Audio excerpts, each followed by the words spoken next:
Fala boleiro, está começando mais um episódio do meu, do seu, do nosso Boleirando. Antes de tudo, queremos agradecer pela audiência de vocês no nosso primeiro episódio do Papo com o Boleiro e por cada like deixado nas nossas redes sociais. Passado isso, eu sou Marcelo Lopes e estarei acompanhado do meu parceiro Daniel Santiago para mais uma resenha. Fala, Daniel, o que teremos no programa de hoje? Fala, Marcelo, fala, pessoal de casa. O programa de hoje vai trazer um assunto que, com essa volta do futebol, volta à tona e a discussão na mesa de bares. Ou melhor, nos grupos de WhatsApp, né, nesse período. Os estaduais devem continuar ou não a existir e fazer parte do nosso calendário do futebol brasileiro. Tema polêmico! E de polêmico o povo gosta. Então vamos lá, Daniel. Mas antes de iniciar, não podemos esquecer da nossa vinheta. Então solta logo a vinheta, editor. Boleirando, apresentado por Daniel Santiago e Marcelo Lopes. Então vamos logo dar início a mais um Boleirando de hoje. E hoje o assunto acho que vai render, principalmente porque eu e o Marcelo temos opiniões contrárias. Então, contextualizando, os estaduais sempre disputados aí, né, os principais disputados início de janeiro, toma ali de janeiro a abril, e sempre todo início de temporada a gente vem com essa discussão de estaduais tem que terminar, estaduais tem que continuar, diminui o número de datas, os grandes só jogam a fase final, como é que faz isso? Atrapalha, não atrapalha, tradição, pode rasgar a tradição, como é que faz isso? E agora, né, nesse período de pandemia, é como se estivesse começando a temporada de novo, é como se estivéssemos em janeiro de novo, estivéssemos começando a temporada, e principalmente nesse período de pandemia, com o calendário totalmente apertado, a gente volta à tona com essa discussão de que, por exemplo, essas datas dos estaduais vão atrapalhar, não vão, o Brasileirão vai ficar totalmente corrido, como é que vai ser para completar 38 rodadas. Então volta essa discussão e a gente vai vir aqui falar um pouco disso. A gente vai tentar debater aqui com as nossas ideias, sempre com paz e amizade, que a gente sabe que o povo gosta ou não. Então a gente vai dar início a essa conversa que tem tudo para ser boa. O programa de hoje tem tudo para render um bom papo. Então, cara, eu vou começar falando que, assim, pode não ser uma opinião muito popular para algumas pessoas, mas para as outras é. Eu sou a favor de um final dos estaduais. Eu acho que por alguns argumentos que eu vou tentar trazer aqui, vou tentar colocar o meu ponto de vista, eu sou favorável a um possível final dos estaduais. E aí, como é que a gente vai, como é que vai ficar esse calendário? Eu sei exatamente o que os estaduais representam no futebol brasileiro, eu sei que eles são envolvidos de muita tradição, de muita história, que durante anos os estaduais foram a principal fonte de conquista, né, do futebol brasileiro. Muitas das vezes a gente viu um time, o Santos do Pelé, poupando jogador na Libertadores, sei lá, para disputar o Paulistão, alguma coisa assim, porque os estaduais realmente eles foram a fundação, né, do futebol brasileiro, antes desse futebol nacional, né, antes desse futebol totalmente integrado que a gente tem hoje. Só que eu acho que hoje, cara, os estaduais, eles perderam, além da essência, eles perderam muito o porquê, né, o motivo da existência. Para mim, hoje eu acho que eles, principalmente nos grandes centros, né, Rio de Janeiro, Belo Horizonte, São Paulo, Rio Grande do Sul, eles mais que atrapalham os grandes times brasileiros que disputam a Série A, a Série B do Campeonato Brasileiro e tiram muito tempo do nosso calendário. Então, realmente, eu sou favorável a esse final dos estaduais, mas eu também sei que eles são muito importantes para os times pequenos. Sei, por exemplo, que um Bangu, um Madureira, eles dependem, por exemplo, de um jogo contra o Flamengo para fazer a sua renda. Só que aí a gente vai entrar naquela discussão. Vale a pena manter um estadual que é pouco atrativo, porque hoje os estaduais, a maioria dos estaduais, principalmente quando tem envolvido os times grandes, né, dos grandes centros, os torcedores eles só ligam mesmo para a fase final, né? Semifinal, final, que rola os clássicos, rola aquela emoção, o estádio cheio, mas eles em si são campeonatos vazios, com públicos pequenos, tiram uma torcida ou outra, né, que sabe explorar bem o seu estádio, sabe explorar bem o seu sócio-torcedor, e são campeonatos em que a maioria das vezes os times têm prejuízo e só as federações lucram. Então eu, nesse primeiro ponto, né, nesses primeiros argumentos que eu solto, aí eu vou jogar para o Marcelo também falar um pouquinho disso. Eu sou favorável a esse final dos estaduais, mesmo sabendo que isso pode, que são históricos e que tem sua importância, né, na história do futebol brasileiro. Eu acho que hoje eles não têm motivo de existência.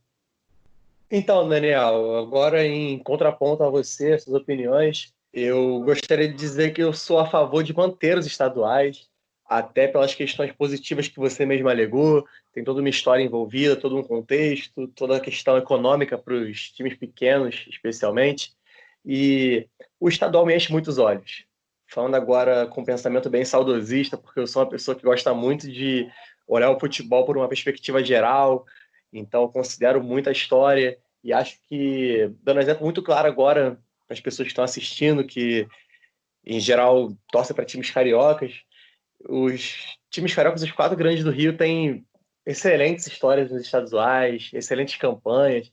E se você parar para ver, sempre tem aquele jogo lá que a gente lembra com um carinho a mais, que é um pouco mais especial. A gente tem, não precisa nem pensar muito para a gente saber que a gente tem em cada um dos quatro grandes do Rio um momento épico que nunca vai ser esquecido com o passar dos anos. A gente tem por aí o gol do Cocado contra o Flamengo, representando o Vasco, representando o Fluminense, tem o gol de barriga do Renato Gaúcho, tem o gol de falta do Pet contra o Vasco, tem a cavadinha do Louco Abreu contra o Flamengo.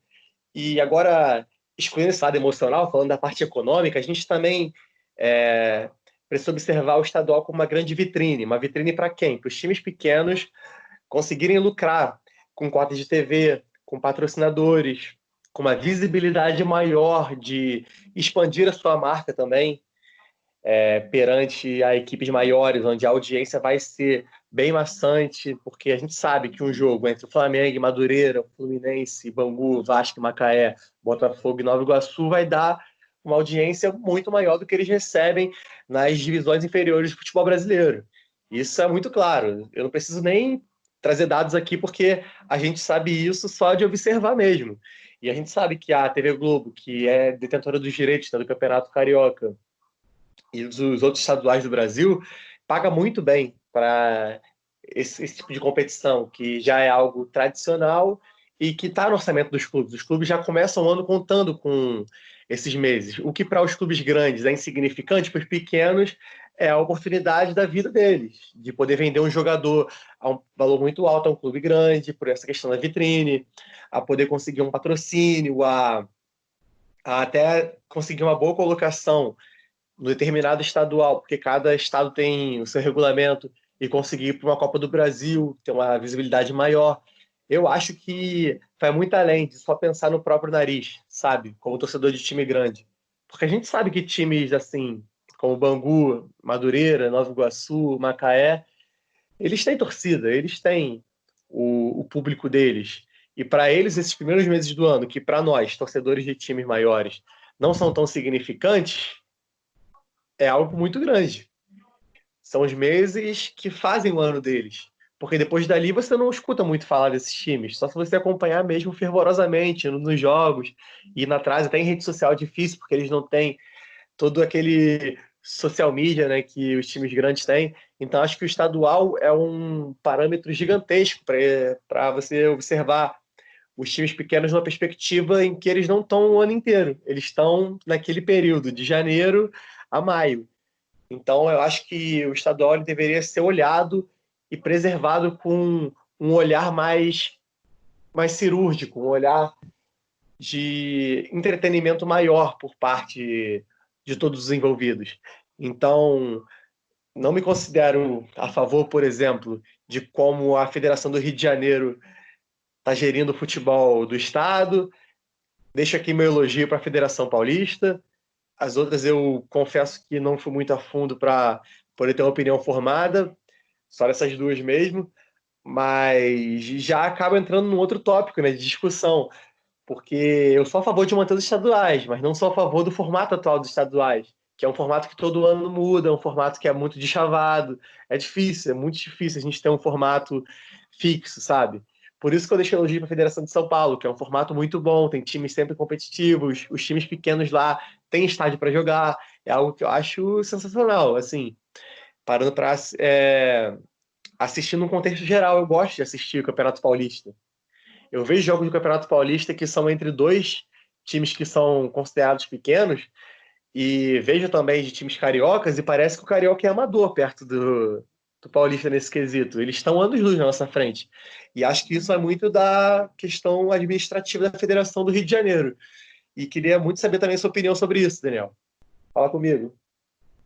Então, Marcelo, ouvi tudo que você falou, respeito tudo que falou, entendo muito do que você falou, porque, como você se falou, né, se chamou de saudosista, eu também sou muito em certas questões. Eu até hoje choro pela destruição que fizeram no Maracanã, que para mim aquilo foi um crime, transformaram um dos maiores estádios do mundo numa arena meio sem graça, apesar de sempre que tem jogo eu tô lá, né, mas isso aí é outra história, aí é a paixão de torcedor. Mas, cara, olhando pro calendário do futebol brasileiro, eu acho que hoje o calendário do futebol brasileiro é uma vergonha. São 70 e poucos jogos para os grandes times. Isso acaba tirando a força do nosso futebol. A gente chega no final de uma temporada com jogadores esgotados. A gente chega com 347 milhões de jogos, e eu acho que os estaduais são uma parte que, a gente olhando a fundo, acho que só o de São Paulo que deve render alguma coisa assim, em questão de público, em questão de renda, né, para que ele se autossustente, porque o resto é tudo deficitário. Então eu acho que eu olho para os estaduais hoje, eu não vejo motivo deles existirem, e principalmente de levar os times grandes com eles.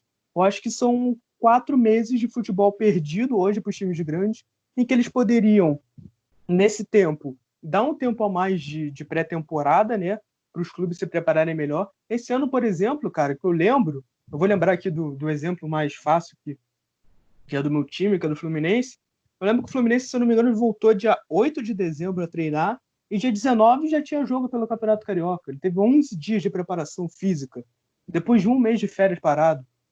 Eu acho que para jogar assim, contra a Boa Vista, para jogar contra Bangu, e a gente sabe que mesmo que o Fluminense, por exemplo, ganhe o Campeonato Carioca, isso não quer dizer nada em questão nacional, porque a gente viu há alguns anos atrás o Vasco ganhou o Carioca e no mesmo ano foi rebaixado. Então, para mim, são campeonatos que a gente joga mais pela tradição hoje, e que a gente é muito difícil de resgatar, porque hoje os times grandes já estão em outro nível, outro patamar, né, como o pessoal gosta de falar hoje, e eu acho que atrapalha muito os times grandes. Então, eu acho que nesse momento, né, que tem de estaduais, de janeiro, abril, maio, né, que é quando começa o brasileiro, a gente poderia muito bem pegar um tempo, né, para dar mais tempo de pré-temporada, dali, sei lá, um mês e pouquinho, e já começar com outros campeonatos, já começar um campeonato brasileiro ali em março, e conseguir dividir bem as 38 rodadas, começar a abrir um ano, por exemplo, como uma Supercopa do Brasil, algum outro torneio de preparação,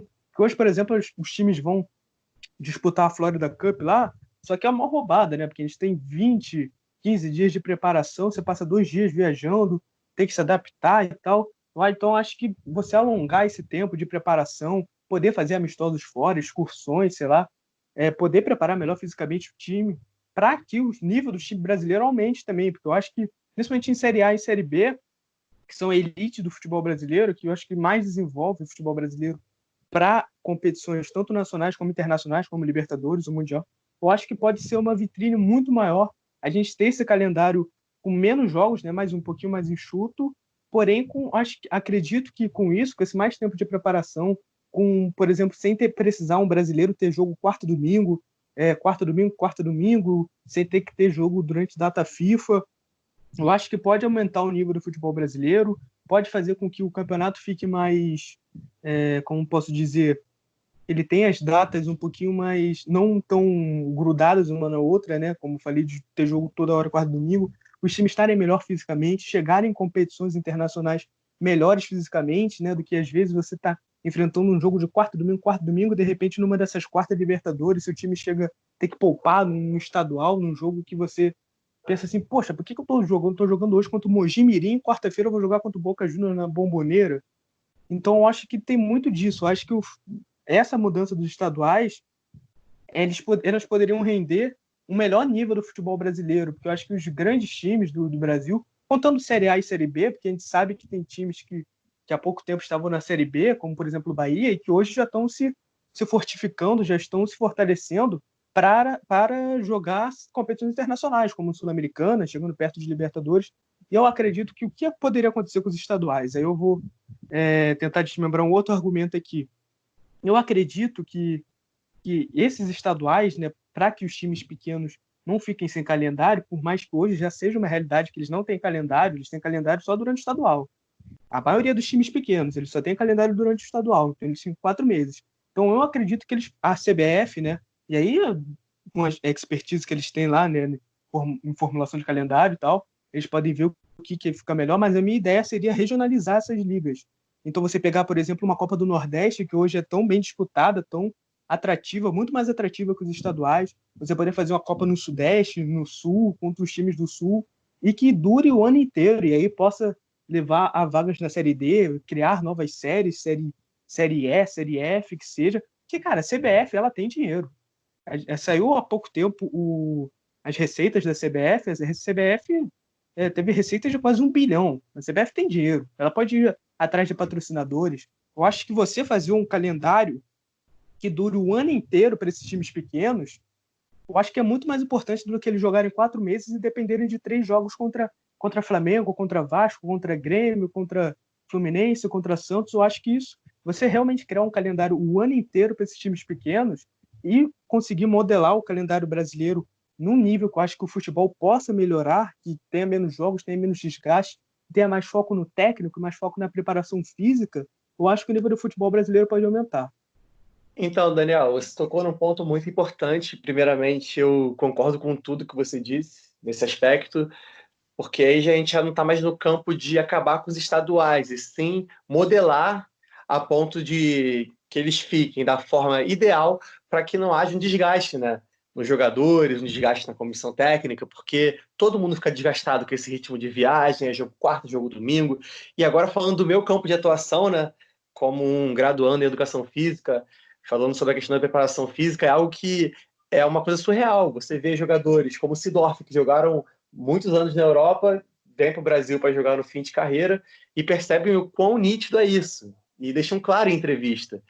É uma coisa que é absurda para todo mundo, não só para a gente, enquanto analista, enquanto torcedor, enquanto podcaster.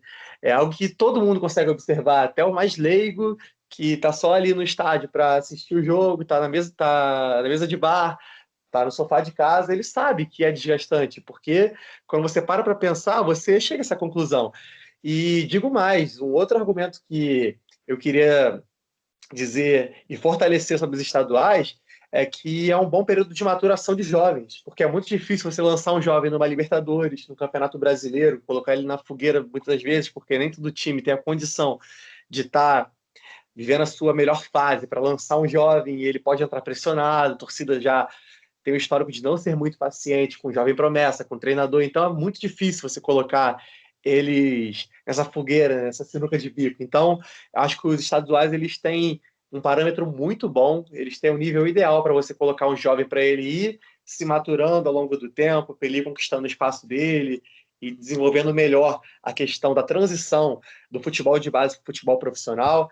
Então, eu sou da opinião de que muitos dos times grandes deveriam mesclar, assim, eles já fazem isso, mas mesclar muito mais do que mesclam, muito mais mesmo. O Atlético Paranaense é exemplo disso, coloca o sub-20 para jogar no estadual. Eu não sei se os outros times grandes teriam essa ousadia, né? Até porque envolve muitas outras coisas, né? Como contrato de TV que não permite, e enfim, uma infinidade de divergências políticas e financeiras e contratuais que possam impedir, mas sou da opinião que sim, os jovens devem dominar essa questão dos estaduais, devem jogar muito mais que os veteranos, até pela questão da preparação física já citada, para eles chegarem mais prontos para outras competições, porque sim, são muitas competições, e sim, não tem calendário para isso, mas é aquilo, né? Falando de CBF, se a gente fosse expor tudo que está errado na CBF, tudo de ruim que acontece lá dentro, daria mais um programa para a gente gravar. Inclusive, é uma boa ideia de programa para a gente gravar no futuro. E vai ser um programa bem longo, viu? Porque a CBF realmente deixa muito a desejar em todos os aspectos possíveis. É difícil você elogiar a CBF, para a gente ter noção, né? É muito fácil criticar a CBF, não preciso nem ir longe, não preciso nem fazer uma pesquisa muito a fundo para criticar a CBF. tem muita coisa errada, desde o comando técnico da seleção brasileira, que é algo que todo mundo enxerga, até essas questões mais internas, como organização de campeonatos e os balanços financeiros. Eu queria sua É, opinião, Daniel, agora sobre fala. essa questão. Queria sua opinião sobre essa questão. O quão as federações deveriam estar mais bem preparadas junto à CBF para a realização desse novo formato de competição, como funciona com a Copa do Nordeste, que, na minha opinião, é sensacional. Inclusive, um salve para toda a galera do Nordeste que assiste nosso programa. Então, Marcelo, primeiramente eu queria falar que a gente acabou de perder a credencial para acompanhar a seleção antes mesmo da gente tentar, da gente crescer, né? Porque depois Verdade. você meteu o pau agora na CBF, a gente já perdeu essa credencial, a gente não vai acompanhar a seleção brasileira, né? Alô, Bolivão, tamo junto. Estamos no mesmo hype que o Desimpedidos. Mas depois eles conseguiram, quem sabe depois a gente consegue. Então, cara, falando sobre o que você perguntou, primeiramente, eu só queria deixar bem claro. Eu não acho que o estadual tem que acabar de um ano para o outro. Eu não acho que, por exemplo, 2020 é o último ano dos estaduais e 2021 a gente já muda completamente o calendário. Acho que esse é o tipo de coisa que tem que ser feito aos poucos, porque toda mudança requer muita preparação. Você tem que estudar, você tem que preparar o terreno, você tem que conseguir, por exemplo, como eu falei, de criar novas divisões. Você tem que criar divisões, conseguir patrocinadores, ver como é que vai ser o formato de disputa, contrato televisivo. Porque eu acho que o que não falta, Brasil afora, é imprensa, é canal de TV, é canal de rádio, que com certeza vai querer o direito, né, de poder distribuir um jogo do seu time, da sua cidade, né, para poder ver. Então, eu acho que... Mas isso tem que ser feito com muito estudo, com muito cuidado. Eu acho que essas regionalizações, elas poderiam criar até mais senso de importância nos campeonatos. Porque hoje um Bangu, um Madureira, um Mojimirim, um Caxias, um Juventude, a maioria desses times eles não tem noção nenhuma de quando eles vão ganhar um campeonato. Porque o Carioca, por exemplo, há quantos anos a gente não vê um time pequeno sendo campeão? Em São Paulo tem um ou outro, o Ituano foi campeão nessa década. Então eu acho que essa criação dessas ligas regionais, elas tendem a criar, sei lá, aumentar um pouquinho mais daquele senso de participação para o time poder ganhar os jogos. Eu acho que criam novas rivalidades, criam, sei lá, fazer em finais, não sei como é que vai ser esse formato, pode ser em mata-mata, pode ser em ponto corrido, mas eu acredito que possa ser em mata-mata, criar finais, semifinais, jogos que levem a torcida, que atraiam a torcida. Eu acho que essas ligas regionais, e aí, por que eu não penso, por exemplo, em uma liga nacional? Porque eu sei que é muito difícil um time do Rio de Janeiro, pequeno, sair daqui para ir disputar um jogo no Pará. Eu sei, por isso que eu penso muito nessa liga regional. Eu acho que o papel das federações é muito, muito importante nisso, porque as federações estão lá, elas não estão lá para sugar dinheiro de time nos 10% que cada federação cobra da bilheteria de cada jogo que tem, né? Porque a gente sabe disso, que 10%, 5%, depende de cada federação, eles pegam esse percentual da bilheteria para elas. E aí, como é que a gente vê quando é que a gente vê a federação usando esse dinheiro para os clubes? Porque essas federações usam dinheiro para pagar conta, sei lá, das luxuosas sedes deles. Eles não usam para de fato ajudar o clube a reformar um estádio, a reformar um gramado, a conseguir pagar umas contas para o time não feche, para poder arranjar patrocinador, alguma coisa assim. Eu acho que as federações elas têm que ter esse papel mais ativo. E muito do fato dos estaduais até hoje não conseguirem acabar é porque quem elege o presidente da CBF são as federações. A maioria das federações, se a gente for contar, por exemplo, de Amazonas, de Amapá, de Mato Grosso, né, se a gente for juntar estados que não são da elite do futebol, como, por exemplo, o Rio, São Paulo, Rio Grande do Sul, Paraná, eles sobrevivem dos estaduais. Então, hoje a gente continua com esse modelo dos estaduais porque a maioria das federações eles apoiam, porque são os campeonatos que ela tem. Eu acho que as federações elas poderiam ver, né, que aí vai muito de ver relatório de cada federação, né, aí a gente não tem acesso, de ver como a gente poderia mudar, cara, porque eu acho que a gente tá sacrificando, eu acho que a nata do nosso futebol, que poderia muito mais estar visando ganhar títulos internacionais, se preparando para se internacionalizar mais, para poder tentar chegar, nem que seja um pouco perto do país um pouco menos desenvolvido na Europa, chegar perto de um futebol português, sei lá, aos poucos. E a gente está perdendo, acho que 4 meses do nosso calendário com estaduais que não levam os times grandes a nada. Então, acho que As federações elas poderiam, sim, sentar junto com a CBF e ver modos de conseguir com que esses times pequenos, esses times de menor expressão, eles tenham um calendário durante o ano inteiro, primeiramente para conseguir garantir empregos durante o ano inteiro, né? Para as pessoas não terem emprego durante só 4 meses, e também para conseguir formar essas ligas, ver se é viável, como é que vai ser, se a CBF arca, por exemplo, com os custos de viagem, porque como eu falei, né? Porque a CBF é uma instituição bilionária, milionária, com cifras altamente lá em cima. Então, acho que a CBF tem, sim, condições de poder realizar esses campeonatos, poder deixar, sei lá, o brasileiro mais na mão dos times que disputam o Campeonato Série A, Série B, mais na mão dos times que disputam, e ela se atentar a esses pequenos nichos, né, de norte, de centro-oeste, que não tem o futebol tão desenvolvido, e passar a desenvolver essas ligas durante o ano inteiro para fortalecer os times. Realmente, se ele chegasse a um comum acordo, todo mundo sairia ganhando. Não é algo tão difícil. Para você ver que nós, pessoas normais, né, que não fazem parte daquele nicho da CBF, nós não trabalhamos ainda, né, no meio do futebol, embora seja nosso desejo, a gente olhando de fora consegue perceber isso. E eles lá dentro não sentam para conversar e fazer uma reunião sobre isso para chegar nesse consenso, que, como eu disse anteriormente, é algo que seria bom para todo mundo, seria benéfico para ambas as partes. E dito isso, nós concluímos nossas opiniões sobre o assunto. O papo estava muito bom, mas vamos chegando ao final de mais um Boleirando. Queremos agradecer a todos os nossos ouvintes e chamar vocês para nos seguirem nas nossas redes sociais. @Boleirando_Real no Instagram e no Twitter. E Boleirando Futebol Clube no Facebook, Spotify e YouTube. Valeu, galera. Tamo junto. Apito final do Boleirando de hoje. E o discurso vocês já sabem. Toda quinta-feira tem episódio novo do nosso podcast. Não deixe de ouvir, comentar e compartilhar com seus amigos. Por hoje é só. Até a próxima, galera. Valeu!